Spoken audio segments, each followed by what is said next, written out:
hiền một chập con kẹp nơi tì nịแต่มันแองโนตีคิมสอกสดายนะคิมสังคมทาเวียนหนึ่งมันฝือบาปคิมตีแต่คิมกูฝือไม่เตอคิมกูแต่ดอกทอยยืดหรือก็ยุบนี้ขยมมองนอมบองป้อนเติบซองเปร่งบอระบันกังแกบเนเวียสแรดอสงบสงัดมวยแต่เนี่ยหน้านังสมานทาเพียบสงบสงัดนี้นังคล้ายแต่เจียเรื่องรนทดเลลอมนังสำนอยสันถึกสันทอบตัววินต่อเตรียมแบะโดงเนี่ยเน็กเตียงไพ่เตียงซ้อยเตียงเคลี้ยนกังแกบบาดสุดได้บองบนถึงออกเนี่ยทั้งไงนี้เจียทไงแซนละอ้อปลัวแปรจันเป็นวงมูลกะลังเทียดอากาศก็ตระจักละหำละอ้ออัดก็สำหรับเปสกกรรมดอกอัฟจารุบอยยังคือไต่จับกองแกบเขียมดังท่าบองปอนเจจรานกำปงตารงแจมมือท่าตาวขยมหนึ่งนอมบองปอนเต้ยกันไหลนะหายจับบานกองแกบทมป้นหนาคละทั้งไงนี้ขยมมีนอารมณ์แพลกโดยเจมีนอใบมวยกำปงรองจำยืงเนื้อขังหมกจำมันดันท่าเจียกองแกบยักษ์หรือก็เจียขมอยกองแกบเด้ดังใหญ่เลงทีแต่แบบบานกองแกบจากแม้นก็อดคลายได้เพราะเคลียนคลังเจียงโอเคกุมบังอองอยู่ต่อตัวเตียดต่อตัวตามเคียมถึงออกเนี้ยตัวกันวิวแสรดออาจกำบังได้ละใบทาเมียนกองแกบจรานนึ่งเรื่องแพลกจรานได้นังบองปูนเรียตรีนี้เจียยุบดอวิเศษวิสาสำหรับบองปูนเนี่ยโจจัดมาโฮบกังแกบบงปงมันเตอังจังเมื่อเต๋ขมุบานเตรียมคลวนรู้เจียสระเฉยเตียงอุปกรณ์จับเตียงกำลังจัดแบะดวงปูปิงดอยกระดิสังคมทาหนึ่งบานกังแกบสระยกตะถือมาโฮบชงั้นใจจูเหยกแตะยำทั้งนี้ขยุมอดมินเตนาชงายเทคือยังนึงเตยกันไหลมุ้ยได้ละใบทามินกังแกบถมทุ้มสระลางกิโลแต่เกก็ละใบทากะไหลนังเปยบหลังเจ๊แต่เมียนเรื่องไพลกัดลางได้หนังหน้า แต่สำหรับขยมหายขมอดคลาดบ่เคลียนกองแกบหายก้มทาไหลขมอดดำไรก็จับได้นี่ใหญ่เลนเต้แต่ขยมกอมันบำเปลี่ยนเกได้คือเตอดอยจัดสมอหนึ่งบำน้องจองบานกองแกบชงั้นแต่ปนนอแต่เมื่อเตยหยุบนี้อากาศเทียสรละละอประจันเป้งวงแต้มรองสะสมนะสำหรับกะบรบันกองแกบระเบาะยืงสังคืมทาหยุบนี้หนึ่งบานพอยจานคอมเพลตนะคมเตจับกองแกบในกะไหลเกหามหรือกะไหลเมียนโกรธนักโอเคต่อกมบงอ่องยูจำเหมือนถึงออกนี้นะทาหยุบนี้เมียนเรื่องไอกาดหลังคละตาวขนมหนึ่งบานกองแกบจานหรือเกาะบานเรื่องไผ่วิงฮู้หมดดังให้บังโอนเมื่อเตสุเพียเปยบโนเวียสแรนี้สงบสงัดกูไอจองกอยกุนเหม็นแตน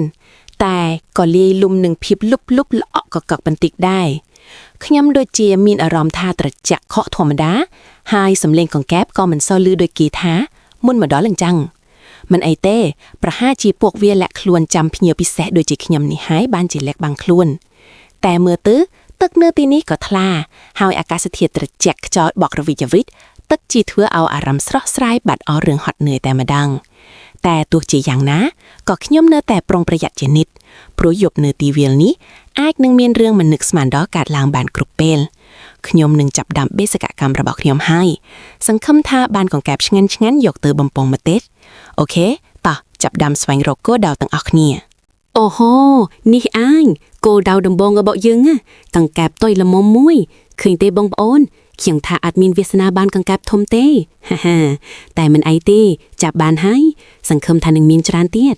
กาจับกังกับนี้เวตรกาอัดมุดหนึ่งกาปรุงประหยัดกปัวปลูกปุเวชลาดไว้นะแจแหลกครวนบลอมพเนกเอื้องเปรแรเปิลเตยเคยพเนกพลิบพลิมเตยแต่ประหยับลูกจับต้อนเปลเบามันจังเต้ปุเวโลดบาดให้เปลนี้เขียมกำปงดาตามเลยได้จิกะแลงกังกับจุดจิตรัวหน้าไปคละก็เคยปงรีคเนจิจรานแต่ไปคละก็บัดสงัดชึ่งมีหายจะเพียบสบายดีเรียในกาบรบันของแกบเวียดูจิกาเลงโลแบงเบ็ดปวนจังต่อบรรทอรุกโรกเตียดเขียงเจียทายบนี้ยังหนึ่งบันของแกบจรานจีมันแค้นบองโอนคิมดูจีลือสำเร็งแพลกเนื้อกระบายนี้นะปีดำบงคิมเกตาประหายจีสำเร็งสัตว์ไอธรรมดาเต้แต่อาเลิดูจีสำเร็งมนุษย์กำปงสักเซียวหรือก็สำเร็งเจืองได้ตามไปกรอยขยมมันจังแต่ขยมแรปเปอร์เมอร์เตอร์คืออดมินเคยแนะนำมันอยากซอกเวลสไรนี่คือทุมตุลีนะให้ขนมก่อนเลยชิงไงไปพิจารณาสไรพองได้ประหาเชียจอบอกบกมาเชื่อแต่ดังแต่สำเร็งนู้เวียโดยเจลือจะบาดปลายปีกไฮมันไอเต้ประหาเชียขยมเกิดจรานปีกไฮเมอร์เตอร์ปลุกขยมอัตตำลับหมกตีนีไปยกพองขยมตรือตารักษากำลังจึดหนึ่งอารมณ์เริงมวมคงเอาเรื่องตุยตายมัวเถื่อขยมบาดบองกาประดาอารมณ์ขนมกาจับของแกบานต่อบรรทอเบสกากรรมระยังเตียดสังคมทาวีมันแมนเจียเรื่องเปิดเต้อุ้ย ពីលខ្ញុំមិនក៏រលត់ភ្លាមអញ្ចឹងខ្ញុំទប់តែดูថ្មថ្មីសោះអត់ដែលក្រាត់មានរឿងបែបនេះផងយ៉ាប់មែនឥឡូវងងឹតសូនឈឹងមើលអីក៏មិនឃើញដែរខ្ញុំវាហើយតែវានៅតែមិនភ្លឺសោះ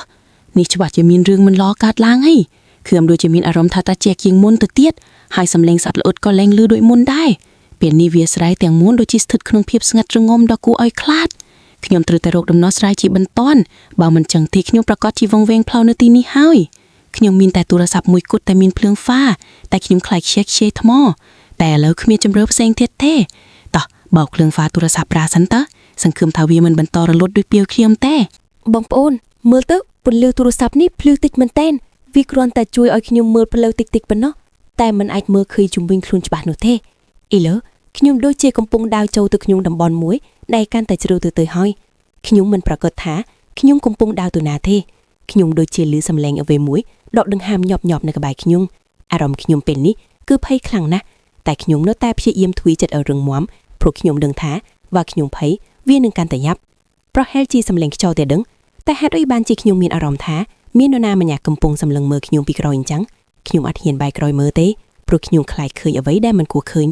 អូយបងប្អូនខ្ញុំកំពុងមានអារម្មណ៍ថាស្អិតជើងរបស់ខ្ញុំហើយដូចជាមានអ្វីមួយរុំជើងខ្ញុំអញ្ចឹងតើវាជាអ្វីទៅអូយអីយ៉ាខ្ញុំស្មានតែខ្មោចមកចាប់ជើងខ្ញុំទៅហើយតាមពិតវាគ្រាន់តែជាស្មៅវែងរុំជើងខ្ញុំសោះខ្ញុំពិតជាភ័យហួសហេតុពេកហើយតែសំឡេងនេះសំឡេងអីគេទៅដូចជាសំឡេងស្រែកពីចម្ងាយតែឮច្បាស់ណាស់វាដូចជាសំឡេងមនុស្សស្រីកំពុងយំឬកំពុងភ័យខ្លាចអញ្ចឹងខ្ញុំអត់ដែលឮសំឡេងបែបនេះពីមុនមកទេនៅទីនេះតើមានអ្នកណាកំពុងមានបញ្ហាទេឬក៏វាជាសំឡេងអ្វីមួយដែលមិនមែនជាមនុស្សខ្ញុំមិនដឹងថាខ្ញុំគួរតែទៅមើលឬក៏គួរតែរត់ចេញពីទីនេះទេបេះដូងខ្ញុំលោតញាប់មែនតើដូចជាមាននរណាម្នាក់កំពុងវាយស្គរនៅក្នុងទ្រូងខ្ញុំអញ្ចឹងខ្ញុំត្រូវតែធ្វើការសម្រេចចិត្តឲ្យបានលឿនតើខ្ញុំត្រូវទៅជួយឬត្រូវរក្សាខ្លួនឲ្យមានសុវត្ថិភាពអូយព្រះអើយនេះវាជាអីទៅខ្ញុំឃើញហើយខ្ញុំពិតជាឃើញហើយវាជាដៃមនុស្សឬក៏សក់វែងខ្ញុំអត់ហ៊ានមើលឲ្យច្បាស់ទេខ្ញុំគ្រាន់តែរេះភ្លើងទូរស័ព្ទទៅគឺឃើញវាភ្លឹបភ្លែតភ្លាមតែម្ដងខ្ញុំដូចជាចង់ស្រែកឲ្យខ្លាំងតែសំឡេងខ្ញុំដូចជាជាប់បំពង់កនិយាយមិនចេញសោះជើងរបស់ខ្ញុំដូចជាជាប់ដីមិនអាចរើទៅណាមកណាបានខ្ញុំចង់រត់តែខ្ញុំរត់មិនរួចនេះច្បាស់ជាខ្មោចហើយខ្ញុំមិនគួរណាហ៊ានមកចាប់កង្កែបនៅទីនេះតែម្នាក់ឯងនោះទេខ្ញុំសោកស្ដាយណាស់ខ្ញុំសង្ឃឹមថាវានឹងមិនធ្វើបាបខ្ញុំទេតែខ្ញុំគួរធ្វើម៉េចទៅខ្ញុំគួរតែដកថយយឺតឬក៏គួរតែស្រែកឲ្យគេជួយតែនៅទីនេះអ្នកណានឹងលឺខ្ញុំទៅអូយព្រះជួយវាបាត់ទៅហើយខ្ញុំអត់ឃើញវាទៀតទេខ្ញុំដូចជាបានរួចផុតពីគ្រោះថ្នាក់មួយរំពេចអញ្ចឹងខ្ញុំអរគុណព្រះដែលបានជួយខ្ញុំតែហេតុអីបានជាខ្ញុំឮសំឡេងសត្វពឹកសីយំចំអកឲ្យខ្ញុំអញ្ចឹងដូចជាវាដឹងថាមុននេះខ្ញុំបានភ័យខ្លាចខ្លាំងប៉ុណ្ណាអញ្ចឹងខ្ញុំពិតជាខ្មាស់មែនតែធ្វើមិនបានព្រោះខ្ញុំខ្លាចពិតមែនខ្ញុំគិតថាខ្ញុំត្រូវតែត្រឡប់ទៅផ្ទះវិញហើយខ្ញុំឡើងចង់ចាប់កង្កែបទៀតហើយខ្ញុំឡើងហ៊ានចាប់ទៀតហើយអារម្មណ៍ភ័យខ្លាចនេះវានៅតែដិតជាប់ក្នុងចិត្តខ្ញុំនៅឡើយខ្ញុំនឹងមិនហ៊ានត្រឡប់មកទីនេះទៀតទេនៅពេលយប់តែខ្ញុំក៏គិតថាខ្ញុំគួរតែពិនិត្យមើលឲ្យច្បាស់បន្តិចទៀតមើលថាតើវានៅក្បែរនោះទៀតទេខ្ញុំខ្លាចថានៅពេលខ្ញុំដើរត្រឡប់ទៅផ្ទះវិញវានឹងតាមខ្ញុំទៀតបងប្អូនមើលទៅខ្ញុំឃើញពន្លឺភ្លែតនៅឆ្ងាយនោះទៀតហើយវាដូចជាភ្នែកសត្វអីអញ្ចឹងតែវាមានច្រើនគូពេកហើយខ្ញុំមិនដែលឃើញសត្វណាដែលមានភ្នែកច្រើនបែបនេះសោះខ្ញុំចាប់ផ្ដើមមានអារម្មណ៍ថាមិនស្រួលខ្លួនហើយដូចជាមានអ្វីមួយកំពុងតែរំខានខ្ញុំដឹងថាខ្ញុំគួរតែរត់ចេញពីទីនេះឲ្យបានលឿនបំផុតតែជើងខ្ញុំដូចជាជាប់គាំងមិនចង់រើទៅណាវាស្រ័យនេះពិតជាមានអាចកំបាំងច្រើនជាងអ្វីដែលខ្ញុំបានគិតទៅទៀតខ្ញុំមិនយល់ថាហេតុអីបានជាខ្ញុំនៅតែចង់ដឹងចង់ឃើញហើយនៅតែបន្តរកទៅមុខទៀតប្រហែលជាខ្ញុំជាមនុស្សដែលចូលចិត្តការផ្សងព្រេងហើយក៏ចូលចិត្តរឿងប្លែកៗក៏មិនដឹងតែខ្ញុំមិនប្រកាសថាខ្ញុំអាចទ្រាំនឹងភាពភ័យខ្លាចនេះបានយូរប៉ុណ្ណាទៀតដែរតែខ្ញុំគួរតែបន្តទៅមុខទៀតឬក៏គួរតែងាកក្រោយរត់ត្រឡប់ទៅផ្ទះវិញអត់ទេខ្ញុំអត់ទ្រាំបាំងទៀតទេខ្ញុំត្រូវតែរត់ខ្ញុំរត់ទៅឲ្យបងប្អូនខ្ញុំមិនខ្វល់ថាវានឹងមានរឿងអ្វីកើតឡើងនៅពីក្រោយខ្ញុំទៀតនោះទេខ្ញុំគ្រាន់តែចង់ទៅដល់ផ្ទះឲ្យបានលឿនបំផុតខ្ញុំរត់ទាំងបុកកំពតបន្លាទាំងដួលងើបតែខ្ញុំនៅតែបន្តរត់ទៅមុខទៀតខ្ញុំឮសំឡេងសត្វយំកញ្ជ្រៀវនៅពីក្រោយខ្ញុំដូចជាវាកំពុងតាមខ្ញុំអញ្ចឹងបេះដូងខ្ញុំលោតញាប់ខ្លាំងណាស់រហូតដល់ខ្ញុំស្ទើរតែដកដង្ហើមមិនរួចខ្ញុំមានអារម្មណ៍ថាដីរក្រោមជើងខ្ញុំដូចជាវាជាដីភុកអញ្ចឹង ខ្ញុំមិនដឹងថាខ្ញុំកំពុងរត់ទៅផ្លូវណាទេតែខ្ញុំដឹងថាខ្ញុំត្រូវតែបន្តរត់ទៅមុខទៀតរហូតដល់ខ្ញុំទៅដល់កន្លែងដែលមានសុវត្ថិភាពសង្ឃឹមថាខ្ញុំនឹងមិនវង្វេងផ្លូវទេនៅពេលយប់ងងឹតសូន្យឈឹងបែបនេះខ្ញុំសង្ឃឹមថាវានឹងមិនតាមខ្ញុំទៀតទេអូយផ្ទះគេហើយខ្ញុំគោះទ្វារហើយសង្ឃឹមថាមានគេនៅខ្ញុំភ័យខ្លាំងណាស់បងប្អូនខ្ញុំសង្ឃឹមថាគេនឹងបើកទ្វារឲ្យខ្ញុំចូលទៅជ្រោះកោនសិនតែសំឡេងឆ្កែព្រោះនេះវាធ្វើឲ្យខ្ញុំកាន់តែភ័យខ្លាំងទៅទៀតប្រហែលជាឆ្កែនេះមិនទម្លាប់ឃើញមនុស្សដើរពេលយប់នៅក្បែរផ្ទះគេហើយមើលទៅខ្ញុំអត់ហ៊ានបែរក្រោយមើលទេព្រោះខ្ញុំខ្លាចឃើញអ្វីដែលខ្ញុំមិនចង់ឃើញទៀតខ្ញុំដូចជាឮសំឡេងខ្សឹបខ្សៀវនៅពីក្រោយខ្ញុំទៀតហើយខ្ញុំមិនដឹងថាវាជាសំឡេងអ្វីទេខ្ញុំគ្រាន់តែចង់ចូលទៅក្នុងផ្ទះនេះឲ្យបានលឿនបំផុតខ្ញុំសង្ឃឹមថាអ្នកផ្ទះនឹងអាណត្តិខ្ញុំហើយឲ្យខ្ញុំចូលទៅសម្រាប់បន្តិចសិនខ្ញុំទ្រាំលែងបានហើយនឹងភាពភ័យខ្លាចនេះតើមានអ្នកណានៅក្នុងផ្ទះនេះទេសូមបើកទ្វារឲ្យខ្ញុំផងបាទបងប្រុសសូមមេត្តាជួយខ្ញុំផងខ្ញុំទើបតែជួបរឿងគួរឲ្យខ្លាចមែនទែននៅវាលស្រែខ្ញុំកំពុងតែចាប់កង្កែបហើយខ្ញុំក៏បានឃើញអ្វីមួយដែលមិនមែនជាមនុស្សខ្ញុំភ័យខ្លាំងណាស់រហូតដល់ខ្ញុំរត់មកទីនេះសូមបងប្រុសអនុញ្ញាតឲ្យខ្ញុំចូលទៅក្នុងផ្ទះសិនបានទេខ្ញុំញ័រខ្លួនអស់ហើយខ្ញុំមិនហ៊ានត្រឡប់ទៅផ្ទះវិញតែម្នាក់ឯងនោះទេខ្ញុំពិតជាអរគុណបងប្រុសខ្លាំងណាស់ដែលបានបើកទ្វារឲ្យខ្ញុំនៅពេលយប់ជ្រៅបែបនេះខ្ញុំសង្ឃឹមថាខ្ញុំនឹងមិនរំខានដល់ការសម្រាករបស់បងប្រុសទេខ្ញុំគ្រាន់តែចង់បានកន្លែងមើលដែលមានសុវត្ថិភាពបន្តិចសិនខ្ញុំមិនដឹងថាខ្ញុំគួរតែប្រាប់បងប្រុសពីរឿងដែលខ្ញុំបានជួបនេះឬអត់ទេព្រោះខ្ញុំខ្លាចបងប្រុសមិនជឿខ្ញុំតែខ្ញុំពិតជាបានឃើញមែនវាពិតជាគួរឲ្យខ្លាចណាស់អូយបងប្រុសអរគុណច្រើនមែនតើឥឡូវខ្ញុំបានធូរស្រាលចិត្តបន្តិចហើយអូបងប្រុសអាចជួបពេលខ្ញុំបានទៀតអរគុណច្រើនតែជួររៀងដែលខ្ញុំបានឃើញនោះវិញពន្លឺភ្លឺជាច្រើននៅវាលស្រែនោះវាដូចជាភ្នែកខ្មោចអញ្ចឹងខ្ញុំភ័យខ្លាំងណាស់តែបងប្រុសប្រាប់ថាវាជាភ្នែកសត្វល្អិតពិតមែនឬខ្ញុំមិនដែលដឹងថាសត្វល្អិតអាចមានភ្នែកចាំងពន្លឺខ្លាំងបែបនេះសោះហើយសំឡេងស្រែកយំប្លែកនោះទៀតបងប្រុសថានោះជាសំឡេងសត្វទីទុយឬសត្វផ្សេងអូយខ្ញុំពិតជាលន់ខ្ញុំបានភ័យខ្លាចរឿងដែលមិនមែនជារឿងពិតសោះតែបងប្រុសវាមើលទៅពិតជាដូចមែនតានខ្ញុំស្ទើរតែបាត់បង់ស្មារតីទៅហើយខ្ញុំពិតជាខ្មាស់ខ្លួនឯងខ្លាំងណាស់តែយ៉ាងណាក៏ខ្ញុំអរគុណបងប្រុសដែលបានពន្យល់ខ្ញុំហើយជួយឲ្យខ្ញុំបានធូរស្រាលចិត្តអូយខ្ញុំពិតជាល្ងងមែនទែនទៅភ័យខ្លាចខ្មោចខ្យល់ខ្មោចអីសោះតាមពិតវាគ្រាន់តែជាសំឡេងសត្វនិងភ្នែកសត្វល្អិតធម្មតាសោះខ្ញុំអត់គួរណាភ័យខ្លាចដល់ថ្នាក់រត់បុកគេបុកអេងរហូតមកដល់ផ្ទះបងប្រុសអញ្ចឹងសោះខ្ញុំពិតជាខ្មាស់មែនទែនតែយ៉ាងណាក៏ខ្ញុំបានមេរៀនមួយដែរនោះគឺថាកុំភ័យខ្លាចរឿងអ្វីមុនពេលដែលយើងបានដឹងការពិតឲ្យច្បាស់លាស់ហើយក៏គុំជឿពាក្យជាចាំអារ៉ាមគេពេកដែរអរគុណបងប្រុសខ្លាំងណាស់ដែលបានជួយខ្ញុំនៅយប់នេះខ្ញុំនឹងមិនភ្លេចទឹកចិត្តរបស់បងប្រុសទេឥឡូវខ្ញុំមានពើភ្លឺវិញហើយខ្ញុំក៏ឡើងភ័យខ្លាចទៀតដែរខ្ញុំនឹងត្រឡប់ទៅផ្ទះវិញហើយតែខ្ញុំនៅតែចង់ចាប់កង្កែបណាតែប្រហែលជាត្រូវទៅថ្ងៃផ្សេងហើយបងប្អូនអើយមើលទៅឥឡូវខ្ញុំដើរត្រឡប់មកផ្ទះវិញដោយចិត្តរីករាយហើយក៏ឡើងភ័យខ្លាចដូចមុនទៀតដែរពន្លឺពេញរបស់ខ្ញុំក៏ភ្លឺច្បាស់ជាងមុនទៅទៀតខ្ញុំសាយខ្លួនឯងព្រោះរឿងដែលខ្ញុំបានជួបមិញនេះខ្ញុំគិតថាខ្ញុំពិតជាមានសំណាងណាស់ដែលបានជួបបងប្រុសម្ចាស់ផ្ទះនោះព្រោះបើមិនអញ្ចឹងទេខ្ញុំប្រកាសជាបន្តភ័យខ្លាចហើយប្រហែលជាដេកមិនលក់មកយប់ពេញហើយតែឥឡូវខ្ញុំដឹងការពិតហើយខ្ញុំក៏ឡើងបារម្ភទៀតដែរនេះហើយជាបទពិសោធន៍ដ៏ប្លែកនិងគួរឲ្យអស់សំណើចមួយសម្រាប់ជីវិតរបស់ខ្ញុំ